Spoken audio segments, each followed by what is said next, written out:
بسم اللہ الرحمن الرحیم۔ جس نے یہ تحریر سمجھ کر پڑھ لی اسے کبھی غصہ نہیں آئے گا۔ ایک دفعہ حضرت سقراط ایک شاگرد کے ساتھ بازار میں کہیں جا رہے تھے۔ اچانک ایک شخص بھڑک کر ان کے سامنے آیا اور ان کو گالیاں دینے لگا۔ حضرت سقراط اور اس کی گالیوں کا نوٹس لیے بغیر جب مسکرا کر آگے بڑھ گئے تو اس شخص کو اور زیادہ غصہ آ گیا۔ وہ اور زیادہ شدت سے گالیاں دینے لگا۔ ساتھ ساتھ چلنے لگا۔ حضرت سقراط کی مسکراہٹ اور زیادہ گہری ہو گئی۔ وہ ایک بھی لفظ کہے بغیر چلتے رہے، لیکن ان کے شاگرد کو بھی استاد کی توہین پر غصہ آنے لگا۔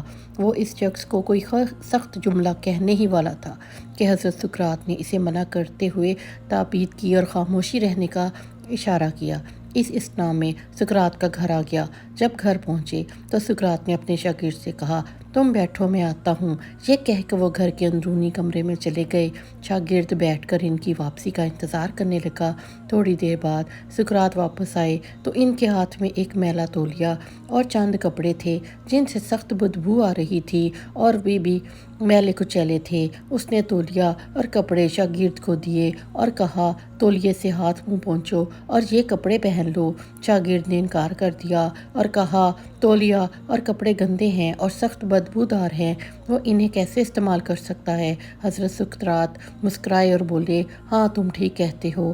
گندے تولیے سے کیسے منہ صاف کیا جا سکتا ہے اور گندے کپڑے کیسے پہنے جا سکتے ہیں؟ بالکل اسی طرح میں کسی کے گندے اور بدبودار الفاظ کیسے لے کر ان پر اپنا رد عمل دے سکتا ہوں؟ بازار میں گالیاں دینے والا شخص اندر باہر سے ان گندے کپڑوں کی طرح تھا، اس لیے میں نے اس پر توجہ دیے بغیر آگے بڑھ گیا، جبکہ تم غصے میں آ گئے۔ یاد رکھو، ہمیں گندے الفاظ نہیں لینے چاہیے، اگر لیں گے تو پھر دینے بھی پڑیں گے، جبکہ ہمارے پاس دوسروں کو دینے کے لیے اچھے الفاظ ہونے چاہیے۔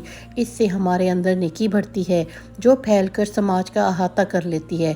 گندے الفاظ بدی بڑھاتے ہیں جو معاشرے کو آگ کی لپیٹ کی طرح اپنی لپیٹ میں لے لیتے ہیں۔